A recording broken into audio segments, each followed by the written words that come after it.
president they want in the White House in their corner. So they're going to do as much damage as they can, I think, for as long as they can. Iran and Israel are motivated by this existential threat that they perceive. And so that's what's dangerous, and that there could be a misstep, a miscalculation, and then we're climbing the escalation ladder even faster and furiously in a way that we can't now predict. How close do the international agencies say Iran had got to being able to deliver a nuclear weapon? Worryingly close. Hello and welcome to The Forecast. As simmering tensions between Israel and Iran explode in a barrage of missiles and drones that have killed a number of Iranian nuclear scientists and military leaders, including the head of the country's powerful Revolutionary Guard. Nuclear enrichment facilities were also targeted, despite ongoing talks between Iran and the US over its nuclear program. President Trump said he gave Tehran chance after chance and urged Iran to make a deal. Iran retaliated with 100 drones fired into Israel, with more promised, but so far all of them seem to have been shot down. So what is Israel's next move, with Prime Minister Netanyahu saying all the drones were shot down, but they said some of them destroyed places in Tehran. Strikes could aimed to Tel Aviv? Continue for as many days as it takes. To discuss this, I'm joined by our very own Jonathan Rugman, and from the defence think tank RUSI, its senior research fellow in Middle East security, Burcu Özçelik. Jonathan, first of all, what have they done? How much damage do we think they have done to Iran's infrastructure? Well, Prime Minister Netanyahu of Israel is saying that this operation will take as long as it takes. So it's still open-ended, which means that the Israelis themselves have not assessed how much damage has been done. As we speak, more targets are being attacked. And I think the Prime Minister of Israel views this almost as a once-in-a-lifetime opportunity. He's been talking about doing this for about 15 years. I mean, I remember during the 2012 Olympics in the UK, British intelligence officials saying their biggest geopolitical worry, as far back as then, was Israel attacking Iran. So now it's happened. It's a moment of opportunity for the Israelis because they've had this critical report from the nuclear energy watchdog in Vienna, and they've got the president they want in the White House in their corner. So they're going to do as much damage as they can, I think, for as long as they can. And perhaps the only break on this won't be how Iran responds militarily against Israel, because it seems to have been pretty ineffective so far. But the thing might be to watch would be the oil price and what happens in the Gulf, and whether this becomes more of a global energy security issue. Burcu, while we wait to see the bomb damage assessment and work out what they've hit and what they haven't hit yet, what we know they've done is they have taken out some very, very senior figures in the Iranian military and the Revolutionary Guard. And these are big totemic people. I mean, what's the impact of that? I think the impact is significant, and the concern is that there could be more targeted assassinations planned in the coming days or weeks. My sense is that the planning, the coordination, the intelligence gathering behind this operation has been ongoing for quite some time. And this is not sort of a knee-jerk reaction by any means. There's been years in the making. And we've already seen in the scale and the geographic reach of the targeted operation that began last night, a high level of intelligence penetration, I think, in country. So the Iranians will have to get a sense of how this happened from the inside. It is humiliating. And Tehran will be under immense pressure domestically to retaliate, to respond effectively. But again, there's very delicate balance there, because if they push too hard, if they go too far, how much more can Iran take? How much more of an attack can it absorb from Israel? I mean, these are big, significant totemic people for much of the population in Iran. I mean, you know, when Soleimani was killed, you know, huge outpouring, you go there's a big statue. And they've done it several times over this time. So I mean, there's the political impact, but what is the sort of the military impact? I mean, how important are they, those figures, the head of the army, the head of the Revolutionary Guard, to actually deciding what Iran does? Well, it limits the strategic decision-making capability and the quick turnaround that would be required to act decisively in a moment like this. There is the prestige, the status, the reputational issue, of course, of losing key figures in the IRGC, the military commander and deputies. And we don't know how far Israel will continue to push, whether it could involve. But wait, isn't this like a war crime? Like I don't know about the whole rules and the regulations regarding war. I don't understand any of those. But if you're killing the leaders, the top leaders of a nation, shouldn't that be classified as a war crime? In fact, just attacking a nation and killing the civilians unprovoked. I mean, it was called unprovoked. I don't know what provoked it, but that is a war crime. I don't know, isn't it? Other political leaders. And these are recognizable names on the streets in Iran. So this fact of the embarrassment, I think, will not be lost upon the people. Iranian public opinion is, as we know, very divided. So we have the hardliners, to use that expression, who will want a strong and decisive response, and others who are critical of the regime and may see this as an opportunity, a window perhaps, to push for political change domestically. But we're not there yet, in my view. I mean, it's tempting to say, okay, so Iran and Israel are at war. But they're not really at war, are they? Because what Iran has done so far is very limited. Yes. They're at war. I think so. I don't think this is still a military operation. And we found out last year when Israel attacked Iran, much less decisively, and Iran responded and did very little damage. The drones achieved almost nothing inside, and the missiles inside Israel itself. And so the question we have to ask ourselves is Iran now a paper tiger? Is it now so weak that it can't really respond militarily in any conventional sense? So what does it do? It might think about asymmetric warfare. It might have sleeper cells in Europe that it could activate, attack Jewish civilian targets or embassies. We just don't know. But the biggest card it has to play is, I think, the energy card. So I have some clips from today. This video was posted yesterday, just to give us context about what is happening. But I have some clips from today, and I tried a few, and then we'll check them out. If it puts a chokehold on the Gulf, makes the flow of energy to the world's major markets that much more difficult, then we all start to feel it. Energy prices go up, inflation goes up. Now, I'm not suggesting they're going to do that. I don't know what they're going to do. And they must be thinking about that right now. But we don't yet know, do we, whether Iran is incapable of hitting back with ballistic missiles the way it did before, because Israel has taken them out effectively, or whether it just has chosen not to. Because there's a calculation here, isn't there, in that Israel has done this by itself. It hasn't done this with American military power joining in yet, but it obviously wants the Americans to join in. And for that to happen, I guess they are hoping that there will be a bigger Iranian military response. Well, that's assuming that Israel is actually in the business of regime change, and it really wants to go all the way. I mean, my suspicion is that, Israeli security officials call this mowing the grass. That's the phrase they use. So they're mowing the grass in Iran. They are making this once-in-a-lifetime opportunity to do as much damage as possible over the next few days, possibly into next week. We don't know. I don't think that necessarily means that the Israelis want the Ayatollahs to fall. And I don't think the Americans want that. I don't think Donald Trump wants that. He wants a deal. But he always Israeli wants a deal. Weapons can't reach all of the Iranian nuclear facilities at the moment, can they? We don't know precisely what they can reach. I mean, the war against Hezbollah in Lebanon last year suggested that they now had the kind of military technology that they didn't have a decade ago, which could penetrate, bunker-busting bombs, get deep underground in the way that they assassinated Sheikh Nasrallah, the leader of Hezbollah. Now, the danger for Israel, I suppose, is that this mowing the grass operation doesn't achieve very much. And I think that's why they will make it as prolonged as they can to achieve as many targets as they can until President Trump says enough is enough. So how close do the international agencies say Iran had got to being able to deliver a nuclear weapon?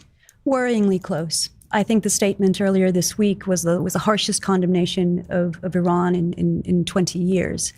And we should have known this was coming because Israel was sort of tweeting away those reports furiously, very much preparing so. us for Very what they much were going to do. It wasn't a surprise, I think, for close watchers. I think the timing of the attacks raised some questions because the nuclear talks between the U.S. and Iran, facilitated by Oman, of course, have been ongoing. The next round was due to take place this weekend. So the timing is perhaps surprising. But again, we've been hearing for months now, if not years, that, from Israel, that this is a strategic window of opportunity. It's an unmissable historic moment.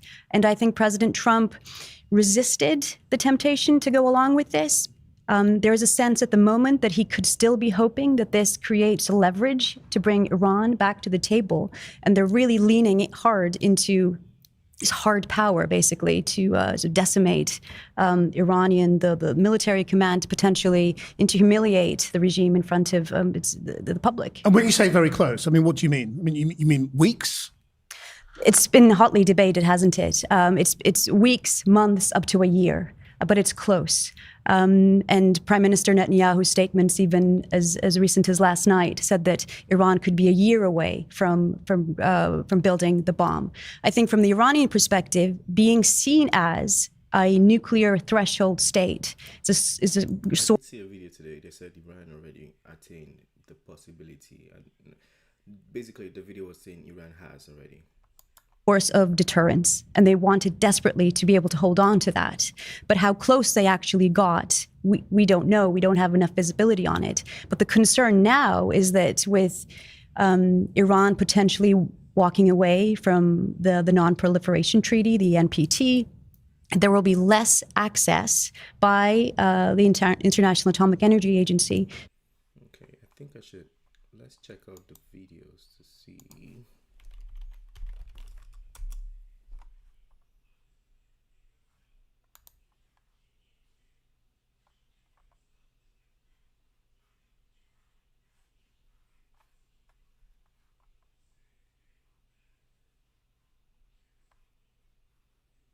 Just trying to get some videos here.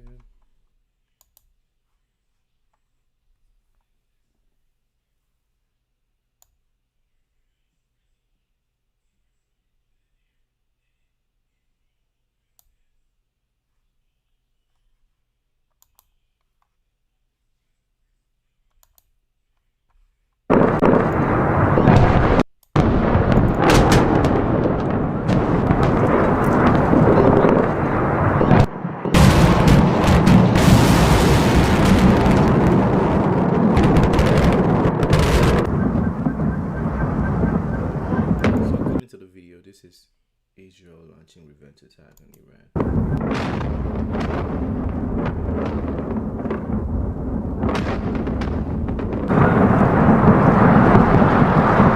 So it almost feels like AI. We saw one yesterday and I thought that was AI, but some people said it was real. I don't know.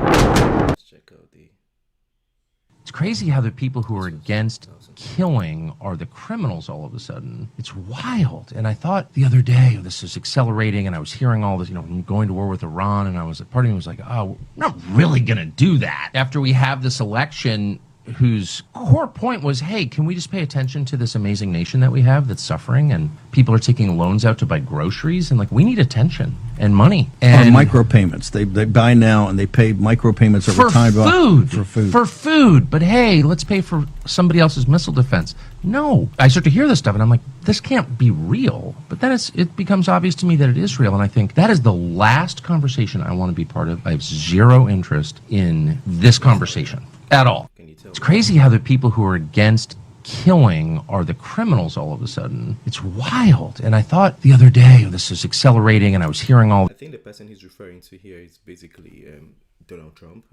There's a tweet, Donald Trump dissing Tucker Carlson. There's a video about it. I put a compilation about that as well. But yeah, he's saying Donald Trump is not condemning the Israeli attack on Iran. That's basically what he's trying to say here.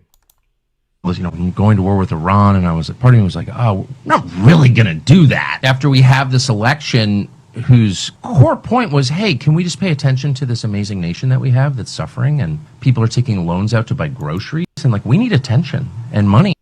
Yeah, I did compile a few. The reason why Russia and China aren't running to the defense of Iran is that they know Iran's not allowed to have a nuclear weapon. They support that. They don't. Iran can't be a nuclear threshold state. Iran is off base here, and thank God, we're in negotiations right now. And I say it also, thank God, America is recognizing the absolute need to tell Benjamin Netanyahu to stick it in his ear. Netanyahu isn't going to disrupt this because we don't want a war with Iran. We're at the point, and I've made this point over and over again, we cannot destroy Iran's nuclear capability with conventional weapons. The reason why Russia and China aren't running to the defense of Iran is that they know Iran's not allowed to have a nuclear weapon. They support that. Yeah, this one's a little older. They don't, Iran. So every airplane that Israel has is in the air. This is a more recent one. Again, this videos, I don't know how to... So every airplane that Israel has is in the air, headed to Iran right now. They're getting ready to decimate Iran. They're getting ready to take Iran completely out. They will not even have a chance to respond, according to Israel. So Israel has never, in the history, attacked like this ever. They are bringing... So basically what is happening here is Iran is threatening to take out Tel Aviv. Like, there's going to be a mass attack on Tel Aviv. Israel is threatening to take Tehran, planning to clean out Tehran. I have a video of people exiting Tehran, and the crazy thing is they're driving, and since they're driving, there's a big traffic, and it's hard for them to leave the nation or the states. Pardon me. Yeah, but there's a video you'd see. It's crazy what is happening there. It's crazy. Now I know why. Now I know why Elon doesn't like me so much, which he does actually. He does. And he never had a problem. It's very interesting. This is not something new. This has been there from day one, Speaker, right? We're going to abolish the EV mandate. And Elon still endorsed me because... I thought I just added this one here just so we hear about these, because there was a chat or a video I brought to the channel about Donald Trump and Elon Musk fighting on Twitter. So I just decided to put this one here so we can hear Trump's response to that. Honestly, he never, ever spoke to me about that. And I used to say, I'm amazed that he's endorsing me because that can't be good for him. I'm abolishing the EV mandate. And I once asked him about it. You never talked to me about that. He said, well, as long as it's happening to everybody, I'll be able to compete. It was a very interesting answer. I thought it was a very honest answer, to be honest with you. And I talked about it, that incredible. You would have thought he would have been... From day one, you got to make sure you don't do the EV mandate, the abolishing, and never did. Very honest in that sense. Now I know why Elon doesn't like me so much. Maybe he thought he wouldn't do it. All right, so Israel's kind of trolling Iran with this one. We've got a footage that we've played on this channel before, released by Iran a couple months ago, showcasing some of their underground weapon storage facilities. We've got rockets, missiles, drones, all this stuff down here.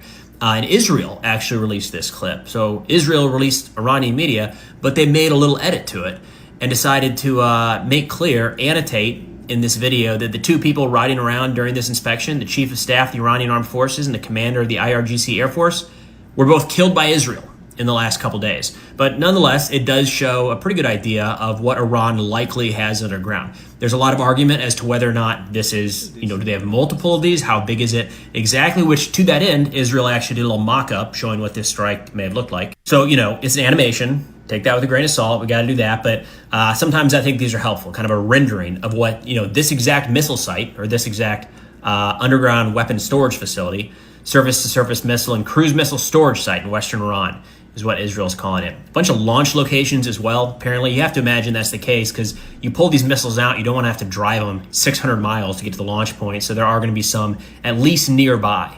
But again, this rendering pretty well matches what we just saw in the actual footage from Iran. For what it's worth, when I posted that Iran footage a few months ago, people call it AI. AI is not there quite yet. this could be AI. You know, AI is good at drawing illustrations, but in terms of the details of those Iranian munitions, not quite. But you can see in this video just how challenging it would be for Israel or anyone really to effectively destroy all of these capabilities underground. You're talking about hundreds of feet underground in some locations, you know, reinforced concrete, steel. That looks hundreds of meters underground. I think hundreds of meters underground. like there might be some actual launch locations built into the side of the mountain. It's no joke, and that's what Israel has been attacking in recent days. All right, so Israel's kind of trolling Iran. Let me see what the people are saying on this one. Dear Iran, don't hold back. The whole world is with you. Ooh. You know what's crazy? If you watch the main media, they support Israel. If you watch the Iranian media, they support. So if you watch the TikTok media, they support Iran. Powerful country, Israel live forever. Amen. This one says they're kind of getting whacked by Iran right now. What does it matter though? People should stop dying. You know, I mean, to be fair, I don't care who's winning. I just care that it stops. I love how comments hype up Iran as the underdog when its dictatorship regime. The silence is on population and culture. Yeah, I've heard people have this opinion too. People are excited. Even Iranians I've spoken to. Sorry about that. Yeah, even Iranians are excited for this, but they're also panicking regarding, you know, the bomb, so it doesn't get to their houses. But they're excited that it's taking out the regime. Yeah, this one's a small country, huge superpower. Jesus protects Iran. I would love to see a democratic and free Iran. Yeah. Is the US going to get involved? I feel like the US is kind of involved already, because I think they accepted that they helped Israel shoot down some of the missiles. So yeah, the US is involved somehow. Iran isn't going to sustain for the long run, I don't believe, especially if Israel has air superiority. I don't underrate Iran. Iran is not as weak as people. I mean, Israel might be a stronger superpower, but I don't think Iran is as weak as people think Iran is. Yeah. But the best thing is these weapons should never be used. That's just the best idea. Let's see the next video. As soon... Okay, so I also integrated some prophecy people had. Islamic prophecy, Christian prophecy, depending on which side you are on. Just people talking about what is going to happen between these three countries, Iran, the US, and Israel. As Israel attacks Iran, and my opinion is that Israel is not going to attempt to deliver a knockout blow.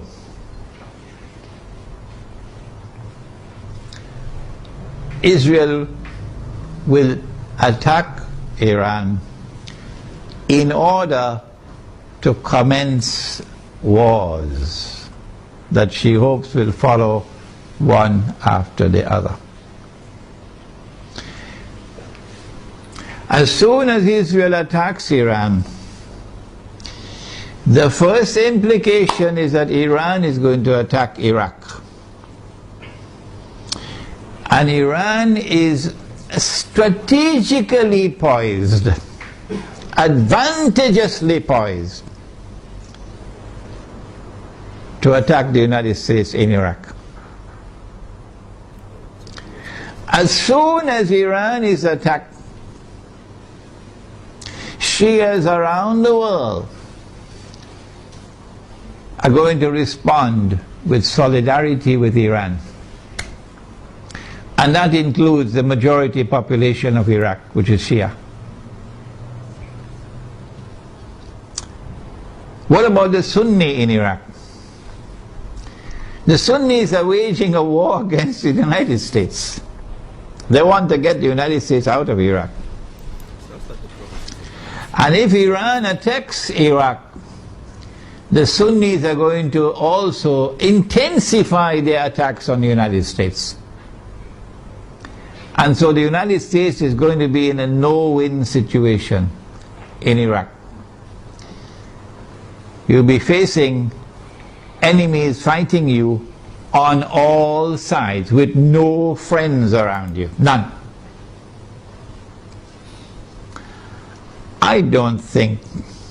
and I hope and pray.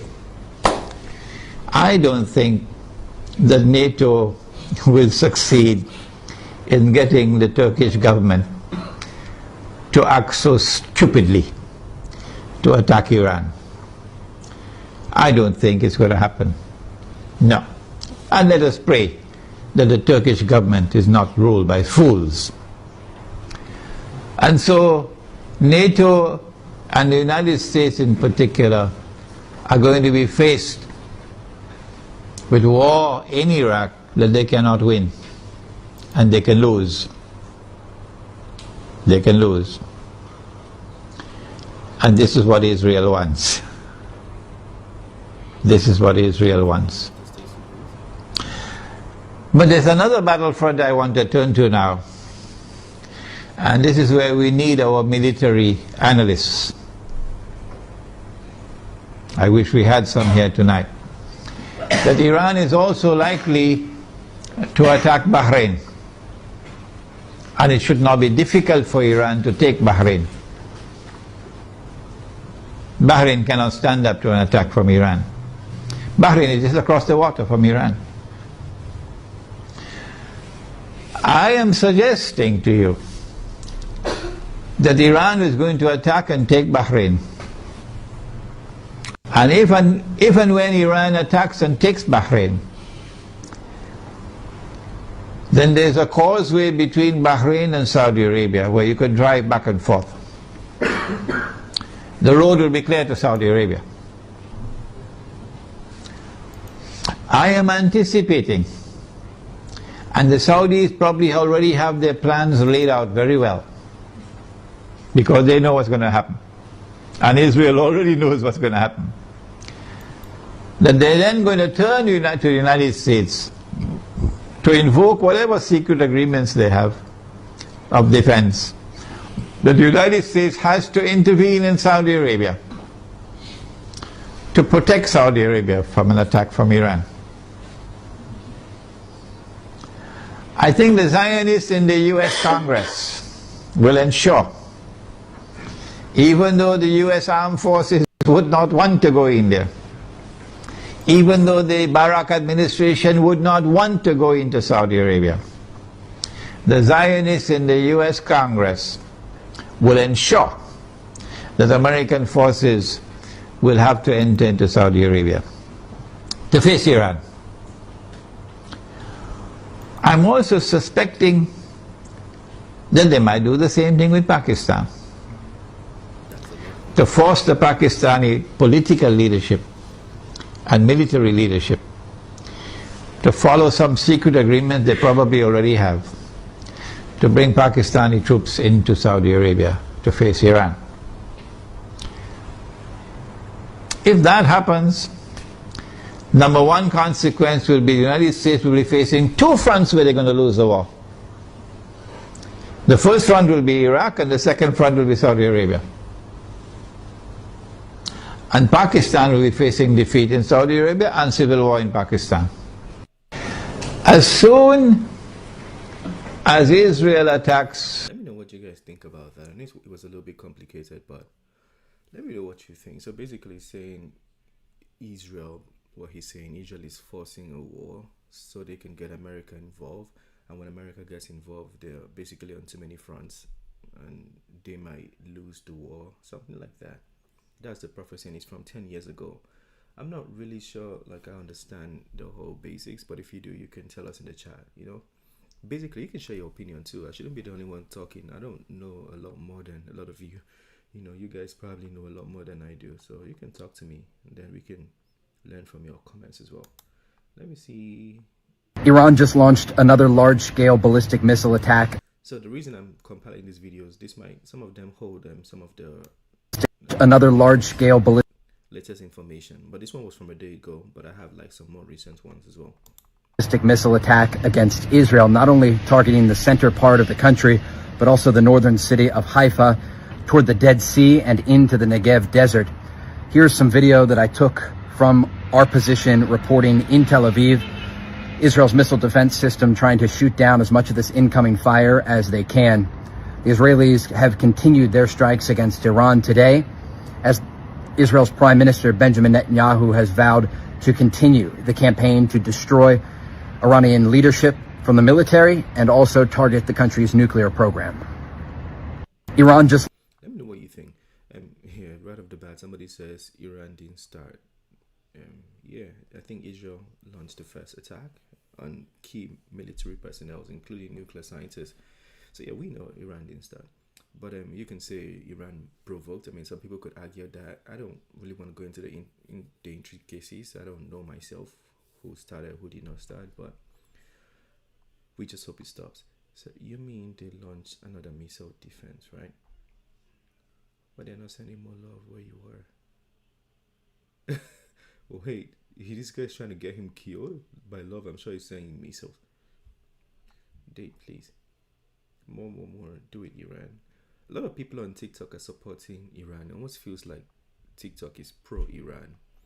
However, the mainstream media is pro-Israel. Yeah, it feels like there's a division there. Stay safe, but very good. Not an attack, retaliation. Okay. A quick question: the bulletproof vest you're wearing, does it help against missiles? I don't know. I don't even know if this is a bulletproof vest. Like, yeah, I feel like it's just a press kind of thing, just to show his press. I don't think that can help. Even some bullets would pass through it. Anyway, wow, so wonderful. What? Somebody said so wonderful. It's a war. People are dying here. Come on, guys. Anyways, let's see the next clip. Russia just sent Iranian satellites into space, which Iran is going to use to carry out attacks on Israel. And this comes at the same time that Russia has promised Iran to help them with their war. Russia said today, quote, a Russian rocket carrying a payload of satellites into orbit, including 2 satellites from Iran, blasted off successfully. Now, according to Iran, both of these satellites will be used for, quote, geopositioning technology. And what that means is that Iran will now be able to fire missiles and successfully hit their targets within an incredibly close range, potentially within a meter. On top of that, Russia also said in their statement that they've launched over 50 of their own satellites, and those will likely be used for the same type of thing. And it's also likely that those satellites will be used for looking at what other countries are doing, like Ukraine and Israel, for example. Now, something to note is that Iran also said that these satellites that were launched were the first private satellites that were launched by private companies. Previously, any satellite and space technology that was launched was done by the Iranian government, but like America, Iran has just started using private companies. But regardless, Russia has sent 53 satellites into space, along with 2 Iranian satellites on behalf of Iran. But you can leave me a follow for some more global news like this. Russia just sent Yeah, don't know what to say about that. I think that might be a guess. Says Iranian missiles destroy Israeli weapon depot in Tel Aviv, causing a massive explosion. And then the first comment is fake news. Well, let's see the video. Station or something. Fuck yeah, it's a guess. Whoa! Oh! What the? Holy shit! No fucking way! Oh shit! Oh shit! No, baby! Oh no! Are we dangerous here? Do they sound excited? I don't know if they sound excited. Like I'm just trying to figure out if this video is true or false. We're dangerous! Oh my god! Oh dear! Are you filming? Yes, I'm filming! Wow! Wow! I think we are dangerous.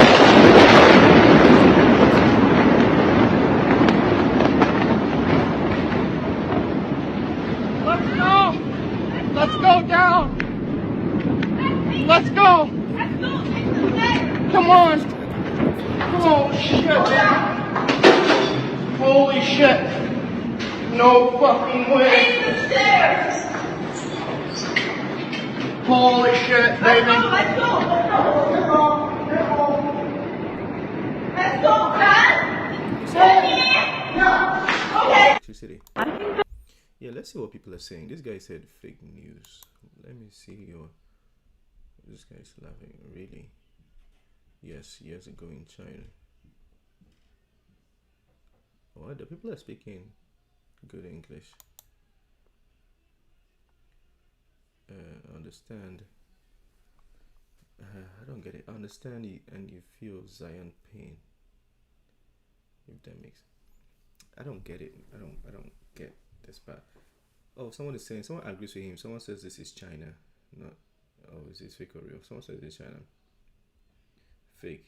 This is China. Oh, a lot of people are saying this is China. Okay, I guess that was fake then. Yeah, that was China. Iran has just So this guy's been giving updates. I don't know what his intel is in Iran and Israel or how he's getting it, but I've been following his work. And he's been giving a lot of updates, and I checked the comment section for a bit, and people kind of like trust what he's saying, so I mean, he might be credible. Signaled that they want to de-escalate current hostilities. They obviously want guarantees that the US will stay out of the fight and not start launching their own airstrikes. And according to Iran Wire, an Iranian diplomat who wants to remain anonymous said that they are willing to abandon uranium enrichment, but they want to have a face-saving exit. While the Iranian missile and drone barrages have been able to do some damage to civilian infrastructure, they've done very little to influence their military targets. While their enemy has launched a very successful decapitation strike, removing the vast bulk of Iranian military leadership. There are even reports that the assassination of Khamenei was only prevented because the United States said that they shouldn't do it. But who's to say if Iran's opponent hasn't already done it, because there are some reports suggesting that he might be gone. But for all we know, that could... There's actually a video going around on TikTok, or maybe multiple videos, that they've killed the Iranian, the guy. You know, I don't know how he's called, like his position. I don't want to get it wrong, so I don't disrespect him. But there's videos of people saying that, right? I don't know how true, nobody can verify. Even some of the people that have been killed, nobody can verify as well. But yeah, people are saying that. Be pure propaganda, because the most official claim is that Khamenei is somewhere in a bunker not too far from Tehran with his family. But the number one detail that tensions in the Middle East are starting to settle is the drop in the price of oil. Now it's at $68.9 per barrel. This means for now that Iran will be able to keep producing and exporting its oil, especially because their main exporting port of Karg is still intact. But just because Iran wants to go to the negotiating table, that doesn't mean that their enemy is willing to do it, because as of now, Tehran is still being bombarded with heavy airstrikes. And at this point, I don't think anybody knows if they're going to stop bombing. This is the weakest that Iran has been since Saddam Hussein invaded them in 1980, shortly after the revolution. It is my opinion that Iran's enemy is now pushing for regime change, and they are destroying not only the military infrastructure, but the civilian infrastructure to keep the people oppressed, like their elimination of Iran's chief of police. This isn't just for... So I just want to add to that, yeah.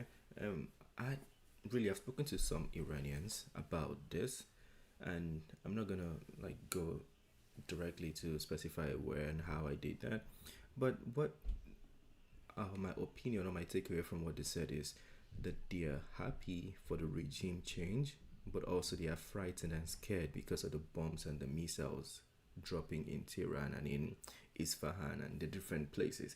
So they're excited for the regime change, but they're also scared of what is happening, of the war, because they don't want people to die and they themselves don't want to die. Let me know what you guys think about that.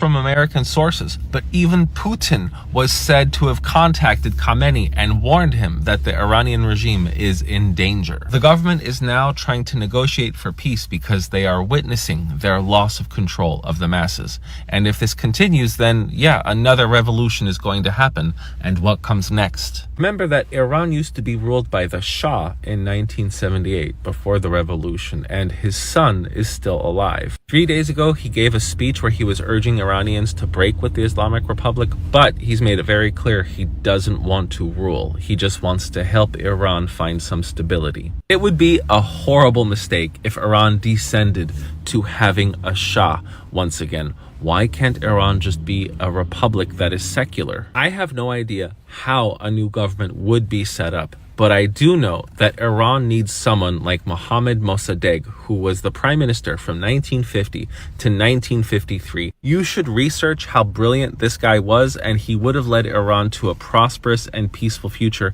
if the CIA didn't have him overthrown in 1953. And make no mistake, The reason why Iran is the way it is today. It was the CIA. Why does everybody do? Everybody says everything about it. Even in Africa, it's the CIA. I mean, I'm not saying they are wrong for saying that, but the CIA has been, they've put their hands in a lot of like dirty shit. Is because of America's involvement in dismantling what could have been a great country. I am the Geo Husar, and I am still optimistic that one day there will be peace in the Middle East. Thanks for watching. Iran has just signaled that they want to de-escalate current hostilities.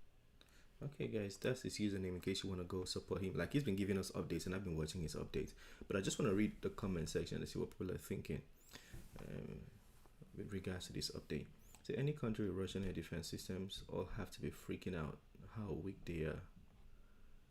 I don't know, man. Just propaganda. Iran made it very clear, no negotiations until enough damage is done. I don't know if this guy's message is true, because in the G7, there was a G7 meeting today, G7 summit, or however it's called. What happened today with Trump and Makani, with the Prime Minister of Canada, and then Emmanuel Macron, the EU president or the governor, whatever. What happened today? And during that conversation, Donald Trump actually said that Iran called and they want a negotiation.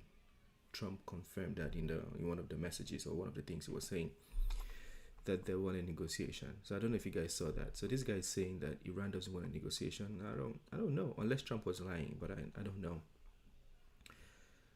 It says, let the two countries fight alone 1v1 and God choose the victor.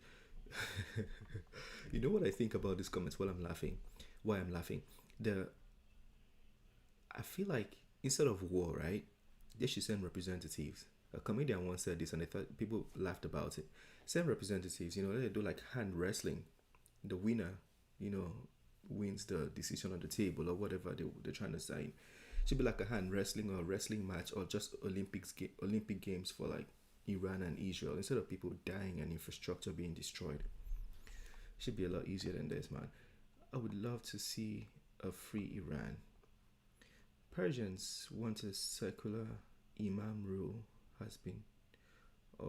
Persians want to be secular, imam rule has been tragic, and it was that destabilized Iran. I don't understand it. It was oil that destabilized Iran too. The Shah was awful. Sorry, my reading is being shaky. I'm controlling a lot of screens at the same time.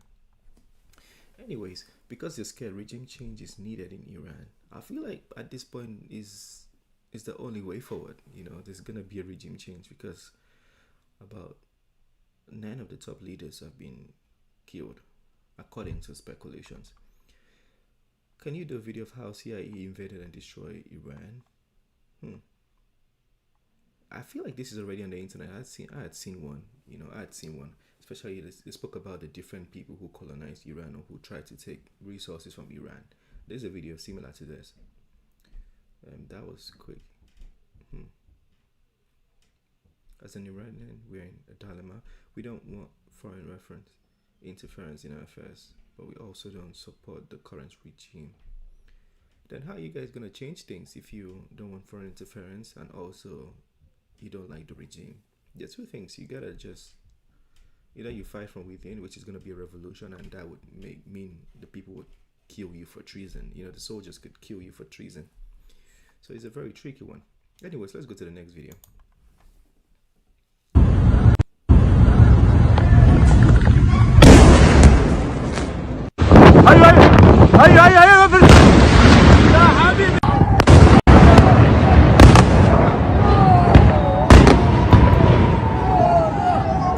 See that? It looks like fireworks. Those are missiles. It's raining missiles, bro. Let me take it.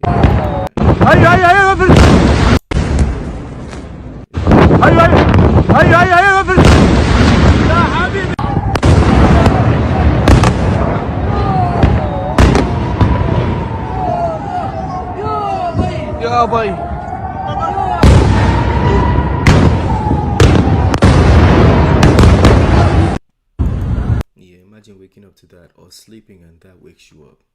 That's what the people in Iran, Tehran and Tel Aviv are experiencing right now. Yeah. President Trump issues a dire warning. This was just minutes ago. Listen to this quote. Yeah, so this is a very recent one. I saw this one very recent. This is from 3 hours ago. Everyone should immediately evacuate Tehran. He added in all caps in his Truth Social post, quote, Iran cannot have a nuclear weapon, emphasizing a red line he has issued again and again and again. Now, this comes as Secretary of Defense Pete Hegseth confirms that defensive capabilities have been moved to the Middle East. We learned from Reuters earlier in the day that was to give the United States, quote, options. President Trump. So this is the reason, the first video we brought, this is the reason why Tucker Carlson was against Donald Trump. Because Trump doesn't seem to be criticizing Israel, rather he's taking sides, or looks like he's taking sides with Israel. And that's why Tucker Carlson was like, he's not in support, basically. Issues a dire warning. This was just minutes ago. Listen to this quote. Everyone should immediately evacuate Tehran. And they're leaving. People are leaving. I have a video coming up of people leaving Tehran right now as we speak. Yeah, let's see if we can go there. Russia is confirming that a phone call between President Putin and President Trump was held today regarding the Israeli-Iranian conflict. The Kremlin is reporting that President Trump refused to condemn the Israeli strike on Iran to start the conflict on the phone with Vladimir Putin, as Putin said that they need to find a diplomatic solution fast. Putin offered personally to mediate talks between Iran and Israel, though that offer has been pulled at this moment as both sides are escalating it too far, he said. As President Trump has said, he is open to renegotiating with Iran on a nuclear deal and is open to allowing them to keep their civilian program, something that was first a red line. As of right now, obviously, you can tell there's really no more red line. President Trump has been in active communication with Netanyahu, and President Putin has been in active communication with the supreme leader of Iran and the president of Iran. Right now, it seems that Trump and Putin are the middlemen for this conflict to find an end, though we do know that Iran is a lot more hesitant right now than Israel to concede and find a solution, though both sides right now are still firing shots at each other. Tel Aviv is having rocket blasts, and so is Tehran having rocket blasts. Make sure to follow me for the newest updates and tell me, what could Russia do? I feel like Russia is also moving weapons to Iran. So what Russia is trying to do is trying to make Iran look as strong as Israel looks. That way, maybe there might be a negotiation. At least that's what I'm thinking. Because people are saying Russia is about to join Iran to fight. I don't think Russia is going to join Iran to fight. Especially, they have their hands full already. And Russia, knowing how Putin thinks, he just doesn't go into fights like that. I mean, that's what I'm guessing, right? I don't think Russia is just going to join Iran to fight.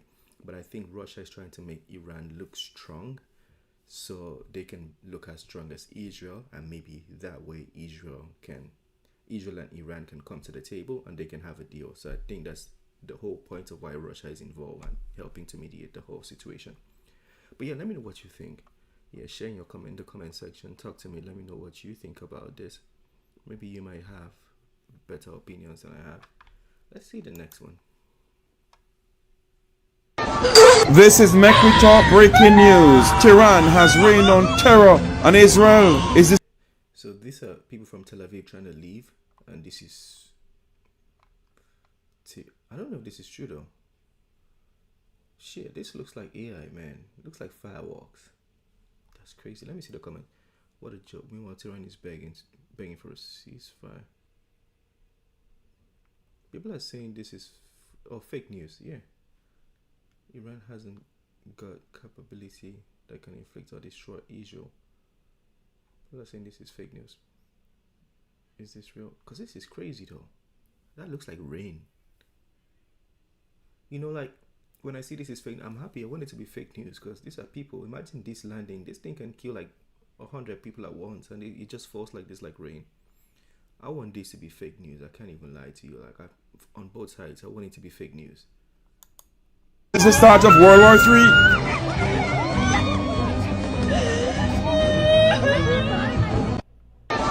This is Make We Talk breaking news. Do you recognize the police? This is Make We Talk breaking news. This is Make We Talk breaking news. Tehran has rained on terror on Israel. Is this the start of World War III?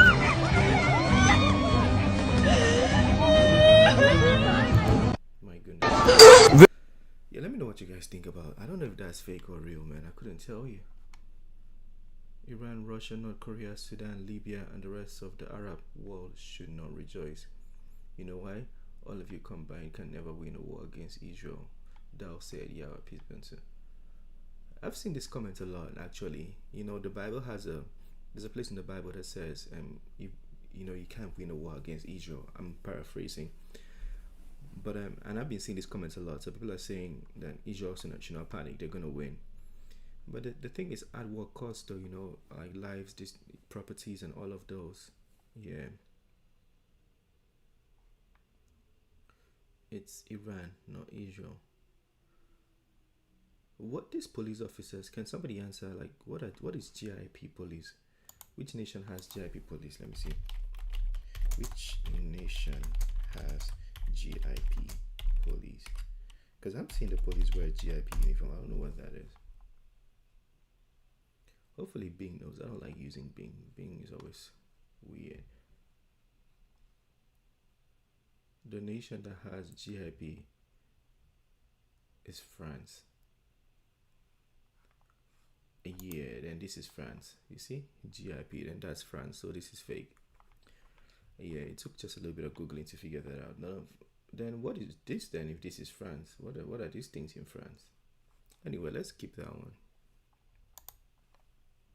There is no amount of damage you could cause to Israel that would make anybody feel bad for them. After what they've done to Gaza, you could level the place and no one will give a whole world would celebrate. I've said it before and I'll say it again. You are watching Bible prophecy unfold right in front of your eyes. The spirit and mindset behind this guy right here is growing across the world, and this is to fulfill Bible prophecy. Now you may be asking, what Bible prophecy are you talking about? Well, there's been a lot of hostility towards Israel. I can't even lie, man.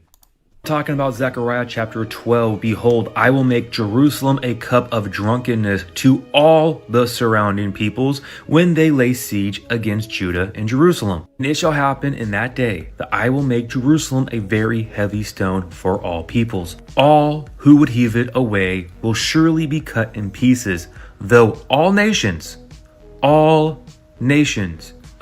the earth are gathered against it. In that day, says the Lord, I will strike every horse with confusion and its rider with madness. Now, to those who argue that this does not have any future significance or somehow this already happened, let's continue reading. As we clearly see that this chapter is about future events and future prophecy yet to be fulfilled. Verse 10, and I will pour on the house of David and on the inhabitants of Jerusalem the spirit of grace and supplication. Then they will look on me whom they pierced. That is Messiah. That is Jesus. This is when they will accept that Jesus, Yeshua, is Messiah. Yes, they will mourn for him as one mourns for his only son, and grieve for him as one grieves for a firstborn. In that day, this is during the tribulation. This is when the remnant of Israel, the true Israel of God, accepts that Yeshua is Messiah, as we see right here, where every nation comes against them.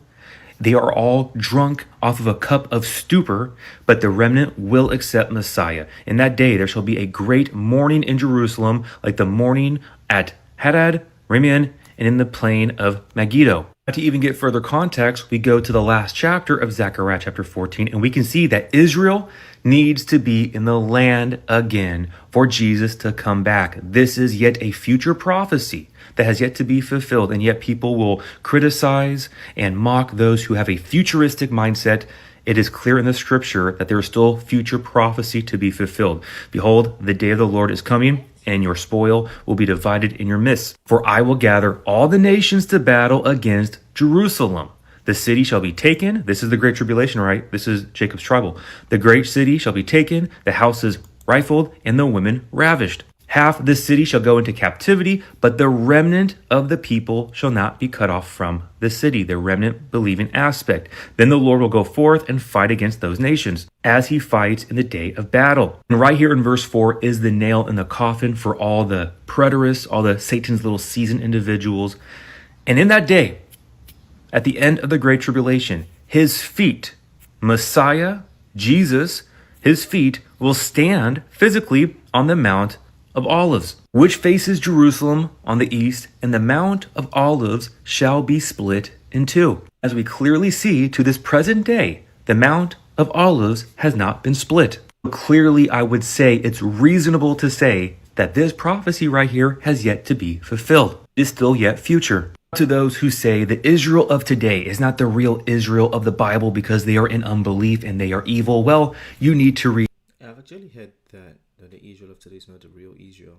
And this actually proved that the Israel of the real Israel is in Nigeria, the Ife community of Nigeria. I don't know if any of you have heard that. If you've heard that, let me know in the comment section.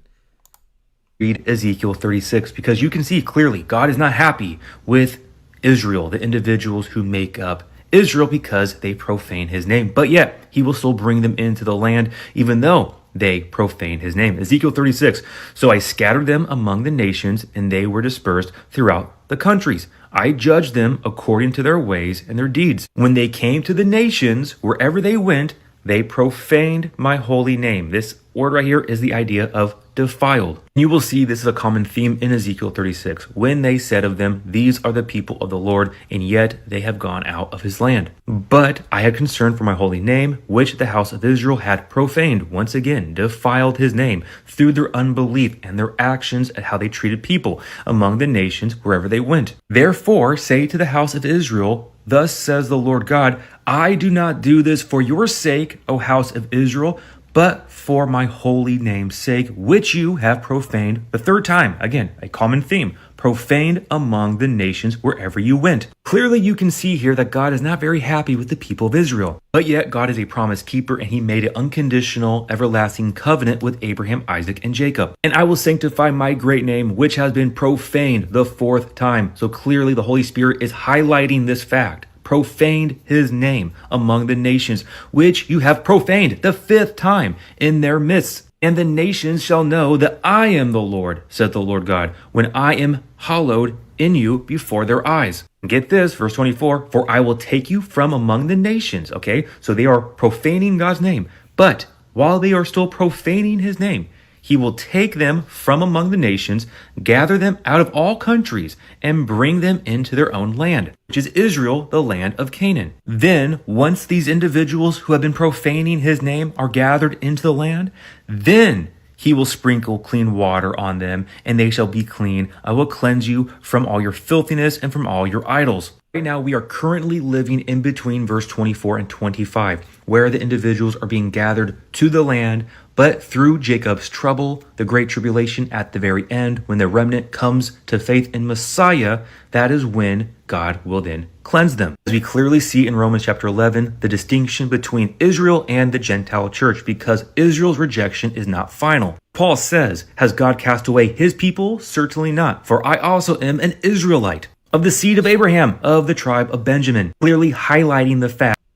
It's a lot of information for me to take in, I'm sure for you too, but the name of this user is Shepherd for Messiah. So just in case you wanted to go check him out, you can go check out his page. And also it'll be good because I don't want to give out all his content. Anyway, I just want to see what the comment section is saying regarding this one. I'm a Christian, but I find it so hard to believe that Israel are the good guys when I've seen Israel soldiers saying they don't mind killing Palestine kids while simultaneously seeing the bomb hospitals, starve people, and use their food as bait for airstrikes. It doesn't seem congruent or consistent with types of people that God wants us to be. Actually, this comment, this guy has a point, like, because this is Israel, and the Israel of the Bible, I think the people God would want, wouldn't want to be involved with this kind of like wars and a lot of things going on. I'm not saying the people of Israel are bad people. I'm saying attacks and wars and all of those things are not necessarily good. And whether the normal man or the common man in Israel is involved or not, people would affiliate that to Israel. I don't think God would want that.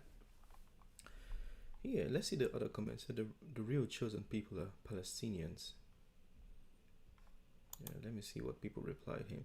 Everyone wants their people to be God's favorite. True. No one is special. Israel are God's chosen people always. White people. I can't with this anymore. A lot of people are getting tired. People are getting these views and they're getting tired. Can you explain why they're hurting Palestine? You might say America is Israel. Yeah, people have argued that because they said America was part of the formation of Israel in, I think, is it 1948 or 1950? I forgot. Don't quote me on that. But they said America was a big part, hence why America is always supporting Israel. Long live Israel. Israel has the right to protect themselves, and they constantly have all these other places coming at them. Let's check out the next one, though. Let me show you with a map. The drones were spotted over Iraq, then over Jordan. Jordan intercepted some of them, and Israel is trying to shoot down the rest. The Israeli Air Force was seen intercepting Iranian drones over Saudi Arabia, Saudi skies. But remember, this is Tehran's first move. It is unlikely to stop with this. The clerics will want to respond strongly, and their first option would be military. Because this time, Israel's strikes were not symbolic. They killed 3 of Iran's top commanders. We just told you about them. Mohammad Bagheri, Chief of Staff of Iran's armed forces, Hossein Salami, the head of the IRGC, the Iranian Revolutionary Guard Corps, and Gholam Ali Rashid, the deputy army commander. So this was not just a warning, this was a decapitation strike. With its top brass gone, Iran needs new leadership before it can act. And it has already named replacements. So now we have to wait and see what these... That's quick. You said it's named replacements already. Iran needs new leadership before it can act. And it has already named replacements. So now we have to wait and see what these new military leaders do. They could launch a ballistic missile strike. Iran has more than 3,000 ballistic missiles, including short-range missiles like the Fateh series. They also... But who's counting? How do people know this? Last time they said Iran launched 1,000 missiles. Like, who's counting? Who knows this? Because I don't think Iran would tell you. also have medium-range ones, like the Shahab-3. It is capable of hitting Tel Aviv. In fact, Iranian strikes have become more precise in recent years. We saw that last year in their attack in 2024, when Iran fired hundreds of ballistic missiles and drones. So that's one military option for them, a missile strike that Iran could launch. The other option is a full-scale conflict involving the two militaries. Let me show you with a map. The drones were spotted over Iraq, then over Jordan. Jordan intercepted some of them, and Israel is trying to shoot down the rest. The Israeli Air Force was seen intercepting Iranian drones over Saudi Arabia, Saudi skies. But remember, this is Tehran's first move. It is unlikely to stop with this. The clerics will want to respond strongly, and their first option would be military. Because this time, Israel's strikes were not symbolic. They killed 3 of Iran's top commanders. We just told you about them. Mohammad Bagheri, Chief of Staff of Iran's armed forces, Hossein Salami, the head of the IRGC, the Iranian Revolutionary Guard Corps, and Gholam Ali Rashid, the deputy army commander. So this was not just a warning, this was a decapitation strike. With its top brass gone, Iran needs new leadership before it can act. And it has already named replacements. So now we have to wait and see. I want to make this very clear before anyone takes my words out of context. This is unconfirmed reports. One more time, unconfirmed. Unconfirmed reports. Remember when I said there are reports that the supreme leader of Iran has been killed? This is one of those videos. And there are multiple people saying that already. By Iran's opposition sources claim that the supreme leader was killed during Israel's airstrikes on Tehran. Iranian opposition Telegram channels say that his death will be officially announced in the next 48 hours. Crucially, again, these claims remain entirely unconfirmed by any independent or official sources. Reportedly, Khamenei is together with all of his family at the shelter in Levazan. The report claimed he sought shelter in the bunker when Iran launched its attacks on Israel in April 2024 and October as well. It adds that Israel did not assassinate Khamenei on the first night of the operation to give him a final chance to completely ditch his uranium enrichment program. Khamenei was last seen publicly on June 13th, delivering a televised message of defiance to the nation in the face of Israeli attacks. While some reports specifically allege his private residence on Palestine Street in Tehran was bombed, those remain unverified as well from sources with a vested interest and should be, to be fair, treated with extreme caution. So look, I'm not saying this is true, just it's out in the air. I want to make this very clear before anyone takes my words out of context.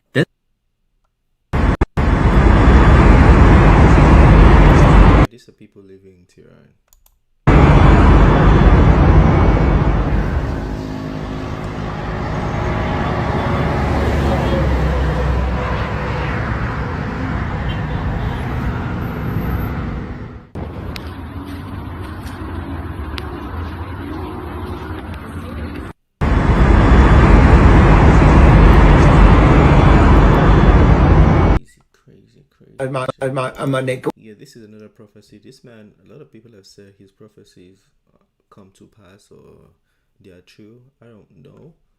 I haven't been following his work so much, but I don't know. Maybe we should look at it. They're going to use a missile that's huge.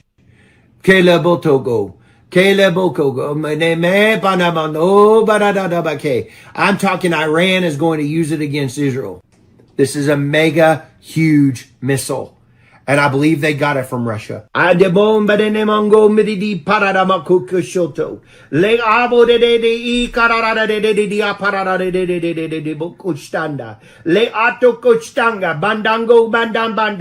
crippling of the infrastructure of Iran, I'm telling you. A crippling of the infrastructure of Iran.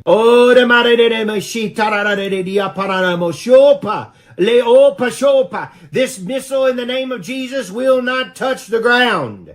This missile will not touch the ground. So he's saying, I guess that was a prophecy for a nuclear weapon or a big missile. And he's praying it doesn't touch the ground. Like it or not, this guy is absolutely on point with his perception of what is going on and why we support these countries. Watch this. The reason that Israel is so valuable to the United States is because we built that country after World War II. Like their democracy is based on our democracy, based on the UK democracy. Their industrial base, their manufacturing process, their natural resources are valuable to us. We built it though. That's an interesting comment. Oh, are you kidding, man? That was our MO coming out. Who built France? We did. Who built Germany?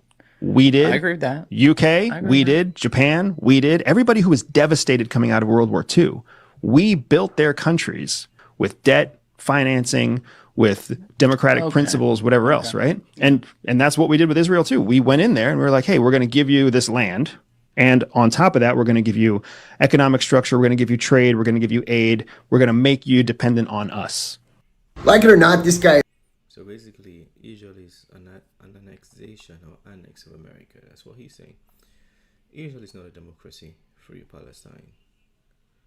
I don't want to read that. It's too long. War is built on stock, trade, and money. You see, exactly.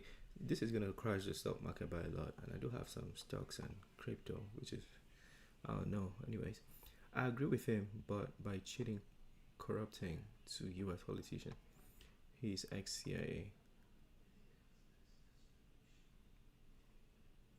It was never Israel's. Yeah, a lot of people are arguing that that's not the real Israel.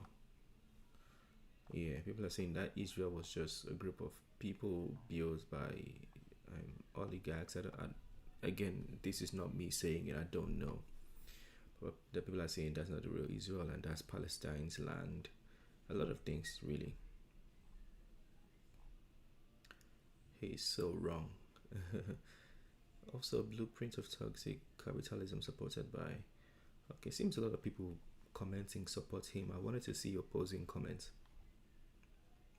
After the rapture, a world leader. So this is a prophecy of the rapture. Some people might not like this, but let's hear. A world leader will emerge as a hero. Israel bombed a news station. Yeah. But this is an interesting one. Very interesting one. Yeah, you guys should check this one out. Israel bombed a news station. Yeah. But before they bombed the news station, the Israeli news on Telegram, their Telegram channel, they had intercepted an Iranian, guys, trust the science, an Iranian civilian hand wrote a letter and held it up in the sky and took a picture of it for the internet because they wanted Israel to see it. And the Iranians asked Israel to bomb the newsroom. They wanted to make sure that they bombed this building. So we'll show you the letter. It's totally legit, guys. Look, this is like comical. It says, Israel, please target Ali Khamenei, Mojtaba Khamenei, and the Islamic Republic, IRIB. And they put in parentheses, in case it's not clear, that's the state broadcaster. They wanted the Islamic Republic's state broadcaster to be bombed. And then it's signed off. And the first thing wow, that is incredible, because let me tell you something. There's so much to unpack here. First and foremost, why is it written in English was my first question. Okay. Not the. Actually, that comments, I know a lot of Iranians that speak English and they live there and they speak English fluently and they write as well. First, second, third, fourth, or fifth language that is spoken in Iran. Okay. Yeah. This is the most inorganic thing I've ever seen. And of course, who intercepts it? Not a random American, not someone online. The Israel news intercepted it just before they actually bombed the broadcast. You're not going to believe this, guys. Hamas is in the broadcast center. It was trending too. That was the bomb. She was in the news and they just. But now, if you're having questions about, Yeah. wait, why are we bombing news facilities? That's not supposed to happen. Why would that be considered a legitimate target? Don't worry, rest assured, it's not a war crime. The Iranian people wanted this to happen. They wrote it in plain English, you numpties. Look, it's right there. Yeah. Israel, please target the Islamic Republic's IRIB. And fortunately for that individual, whoever posted that letter, Israel heard you and immediately did bomb. Bingo. Did bomb the broadcast. Like within 24 hours. They less. think we're stupid. Anyways, let's see what the comment says.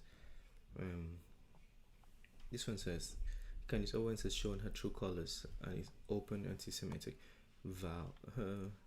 People have been calling her this. I don't know. You know, this word has been thrown around so much that I feel like I don't understand it as much as I used to anymore. I don't know if. Yeah, I'm just not gonna speak on it.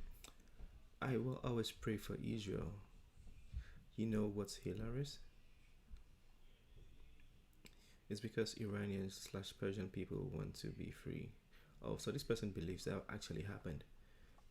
Do you guys think that may have happened? Somebody took a picture and sent it to Israel for that? Say, I'm Iranian, I don't support a regime, but not in a million years would I literally anyone I know ever ask Israel to do anything for us. As I'm typing this, I can hear the damn bombs. I'm holding my little sister in my arms. It's terrifying and it's not right. Yeah, people are saying that too. They are panicking, even though they don't like the regime, but they're also panicking that this is happening. You know, it's bombs, man, missiles, not even bombs. They rarely use cursive English in Iran. Blah blah. Why is Israel dragging us into another war? Yeah, I don't understand. Us, by us, does it mean US, or is it dragging us or dragging US? Anyway, you really think Iranians in Iran can write English? Yeah, that's what I said. Iranians can. Lots of Iranians speak English. They learn very fluently, actually. They have the accent when they speak, but their English is pretty good. You really think Iranians in Iran can write English? As if we don't go to universities or yeah, I don't want to go into that one. This gives so much. There's a list. Actually, this, yeah, just thought of this. This gives so much. There's a list vibe. So they're going through a list to see who they bomb. Maybe, because they've actually went through, like, started by bombing nuclear sites, and then they did I think some oil sites, I believe, and now media. They might have a list. You know, they also did a lot of strikes against the top leaders. I don't know why this thing keeps happening.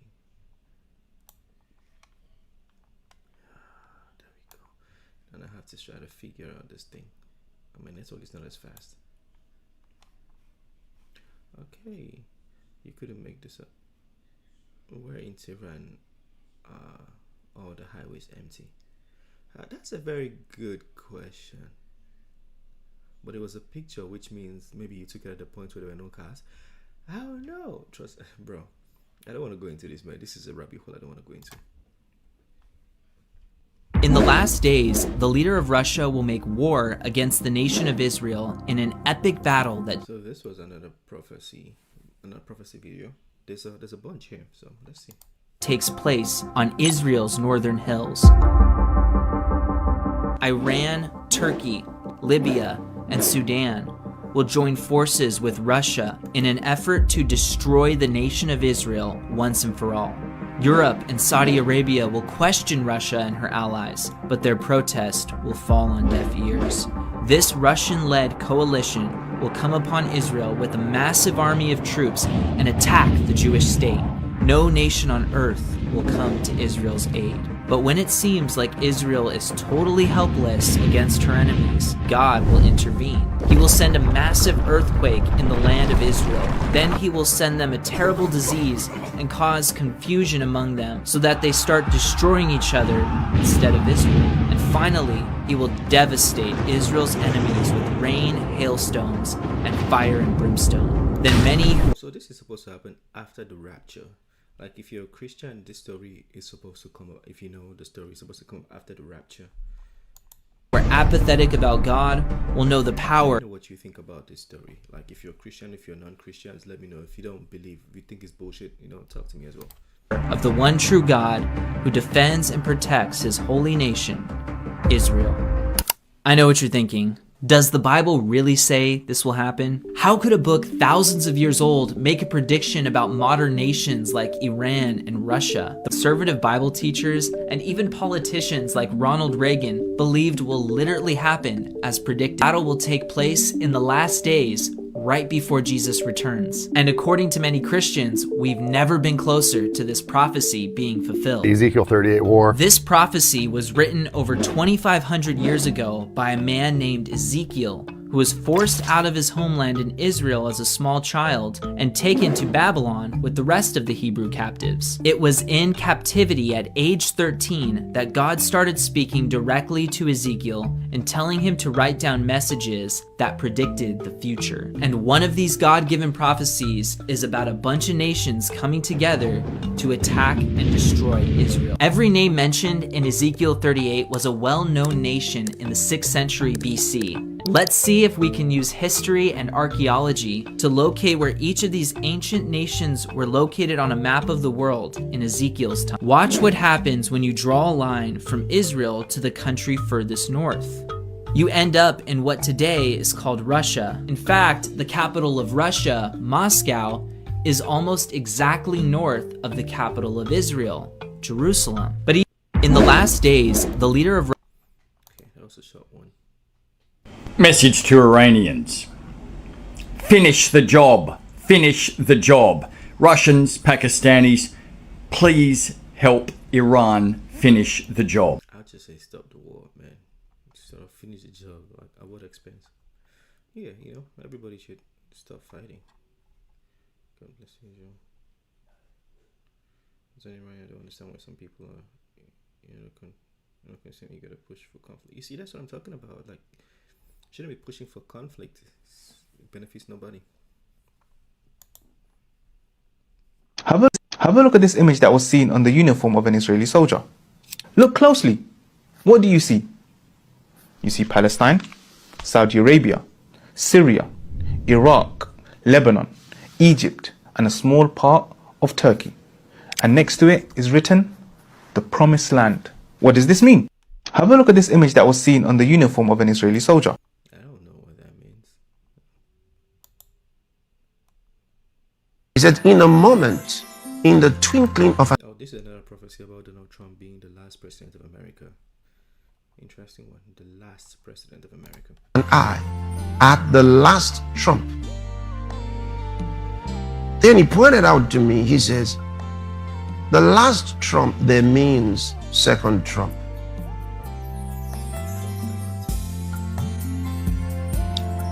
And he says, the man himself is a sign. Then he said, second trump means. Now this is very interesting. Who would have thought? Now, had he come back with the 2020 election, it would not be second Trump. This is significant. I want you to listen. He would be 45th president of the United States with 2 terms. Had he continued after the first term into the second term, he would remain 45th president of the United States. For him to have a second Trump, he had to go out and come back to be 45th and 47th president of the United States. He said, at the last trump. And I wondered, what's the last trump? And that's what he was showing me. That the last there meant second. I said, how?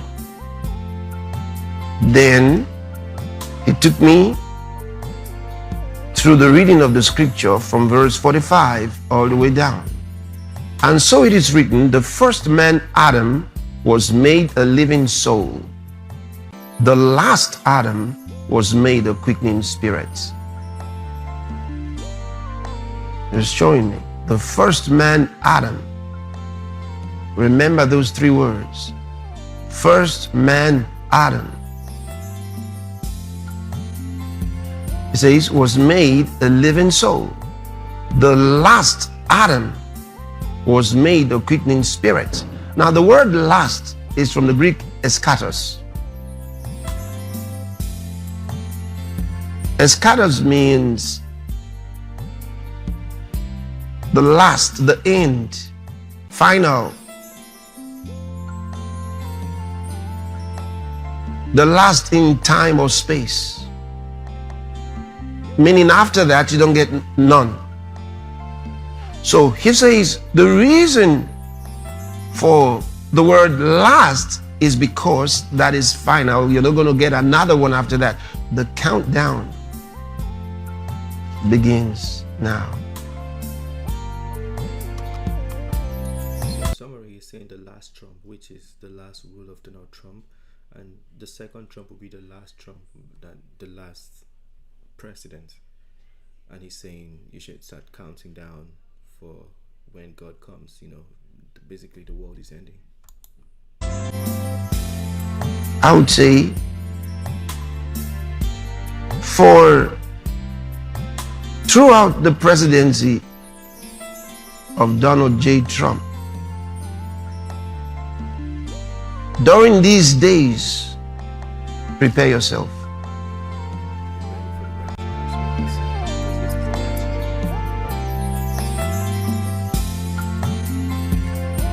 If at the end of the presidency, nothing significant like I'm sharing with you happens, you can go on a holiday. He said, in a moment. Let me know what you think about that one. Share your thoughts, you know. Let me know what you think about that. That's an interesting one. The last Trump. Let's see. This is Malema. I think he's a leader of the opposition from South Africa. He's on a trajectory. I don't know how much support he has, but a lot of people want him to be the next president, and he sees himself as the next president of South Africa. Listen to his statement. With Iran, how can Israel just go and bomb Iran and expect Iran not to defend itself?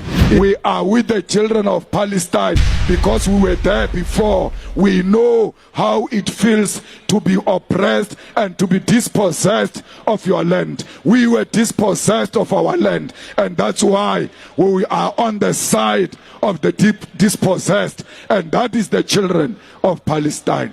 We must never allow the USA to dictate to us. We want to build a strong army, not only of South Africa, of the whole of African continent, so that we can confront America or China or Russia as equal, because the unity of Africa is a threat to Europe. That's why. Basically, the way he talks, a lot of people think he's too diabolical, but South Africans do like him. And if you listen to him, actually, there's a lot of he has a humane side to him, like a very kind and loving side. I've watched a lot of his messages, but sometimes when he's trying to send a direct and clear message, he sounds too aggressive or too like he's trying to incite a revolution. He sounds like that sometimes, but he has I'm not trying to cover up for him or speak for him. I don't know, but I'm just saying I've heard some of his interviews, and he sounds a lot more loving and a lot more like a human. I know this one sounds like, like he's too aggressive, but maybe that's how he feels, and that's the message he wants people to hear from him. He just wants it to be direct and clear. And you could say, a lot of people could, you could say Israel launched the first strike, and that would be true because they admitted they launched the first strike and they killed a lot of the leadership in Iran. So I feel like that's what he's trying to emphasize. You know, like, we can't stand with Israel because they did this. We can't stand with Israel because they invaded Palestine. That's basically his message. You know, you can be for or against it, but the underlying truth for me is people should stop dying. Whether in Israel, Palestine, Ukraine, Russia, it shouldn't be happening, right? There should be a deal on the table on both sides. Let's shake hands and let it be over with.